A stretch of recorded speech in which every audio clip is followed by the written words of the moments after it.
বরগুনায় অনেকে বলে থাকে এখানে একটা আওয়ামী লীগের ঘাঁটি। আমি কোনোদিনও ছোটবেলা থেকে কোনোদিনও বিশ্বাস করি না। শুধুমাত্র আমাদের অনর্থের কারণে এই সমস্ত লাফাঙ্গারা বরগুনায় সুযোগ পেয়েছে।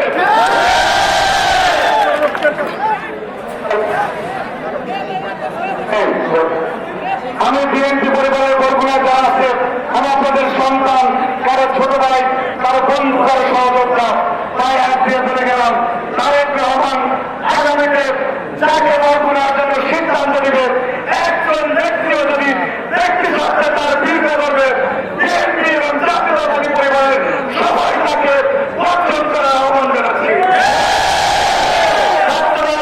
স্বেচ্ছাসেবক এবং বিএনপির কোন কর্মীকে যদি তারেক রহমান বরগুনাতে ধানের শীষ নিয়ে পাঠায়, আমরা সবাই তার সাথে থাকবো ইনশাআল্লাহ। আমাদের তারেক রহমান নিয়ে কোনো ইখতিলাফ নাই, তারেক রহমান নিয়ে কোনো মতপার্থক্য নাই, তারেক রহমান নিয়ে কোনো বিভক্তি নাই। আমাদের নেতা একজন,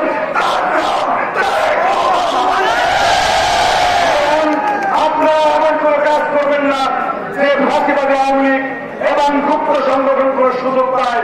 আমি দৃঢ়ভাবে বিশ্বাস করি বরগুনায় জাতীয়তাবাদী পরিবারের যে শক্তি রয়েছে এবং ঐক্যবদ্ধ থাকবে ইনশাআল্লাহ কোন বিরোধ এইটা পথভ্রষ্ট তারা বরগুনাতে আর সুযোগ পাবে না।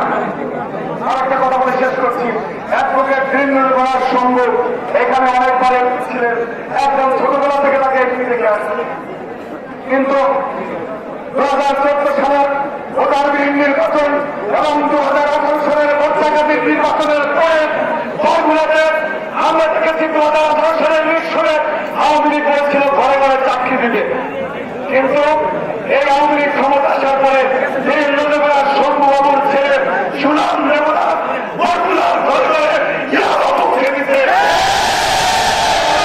এই কুলাঙ্গারদের বিষয়ে যারা নমনীয় থাকবে, বিএনপি পরিবারের যারা এদের সাথে যোগাযোগ রাখবে, তাদের বিরুদ্ধে আমরা রুখে দাঁড়াবো ইনশাআল্লাহ।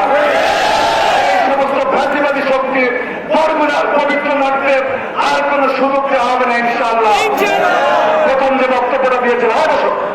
বক্তব্যটা দিয়েছিলাম, যদি আপনাদের নেত্রী হইত তাহলে আপনাদেরকে ছেড়ে যাইত না, তাই তো? খালেদা দিয়ে গেছে আমাদেরকে ছেড়ে, খালেদা দিয়ে গেছিল।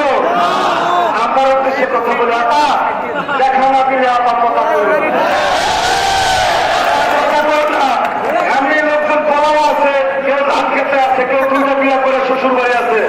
আপা ডিস্টার্ব করো না, আপা ডিস্টার্ব করবে না। ঘরে বরগুনাতে মাঝে মধ্যে শুধু উকি ঝুঁকি মারে, মিছিল মিটিং করে।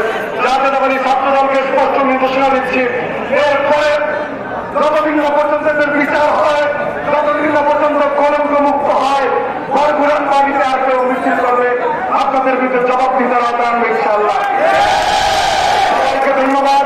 আমার কথাবার্তা যদি ভুল হয়ে থাকে আপনারা মাফ করে দেবেন, আমার জন্য দোয়া করবেন। আরেকটি কথা প্লিজ প্লিজ, 5 তারিখের আগে যে বাংলাদেশ আজকে বাংলাদেশে একটা আমরা অনেক কষ্ট করেছি, এই কথাটা খুব গুরুত্বপূর্ণ। প্লিজ, আচ্ছা আমাদের কারো বাবার যদি ডায়াবেটিস হয়, এখন এক ছেলে রিক্সা চালায়, তার ওই বাবারে খাওয়ায়, তার ডায়াবেটিস। রিক্সা চালায় খেতে কষ্ট লাগে না ভাই? রিক্সা চালায় খাওয়াতে কষ্ট লাগে না? আর ওই লোক সারাদিন করে যায় কি ভাষায় আপনারা বলছেন আপনার মিষ্টি খাবেন না, কিন্তু ওনার কথা না শুনলে আপনার মিষ্টি খাইছে। এখন আপনারা শাসন করতে গিয়ে গায়ে হাত দেওয়া যাবে? গায়ে হাত দেওয়া যাবে? শাসন করা তো ঠিকই আছে, কারণ মিষ্টি খাইলে আপনার সুস্থ হয়ে মরেও যেতে পারে, কিন্তু শাসন বা রিকোয়েস্ট বা এগুলি করতে গেলে গায়ে হাত দেওয়া যাবে না। তবে আপনি 17 বছর কষ্ট করছিলেন, পরিশ্রম করতে মামলা হামলা জেল জুলুম খাইছেন, এই জন্য তো মানুষের ক্ষতি করা লাইসেন্স আপনার দেওয়া হয় না, বুঝলে? 17 বছর কষ্ট করছেন, এই জন্য চান্দা চাইতে পারবেন না, পারবেন?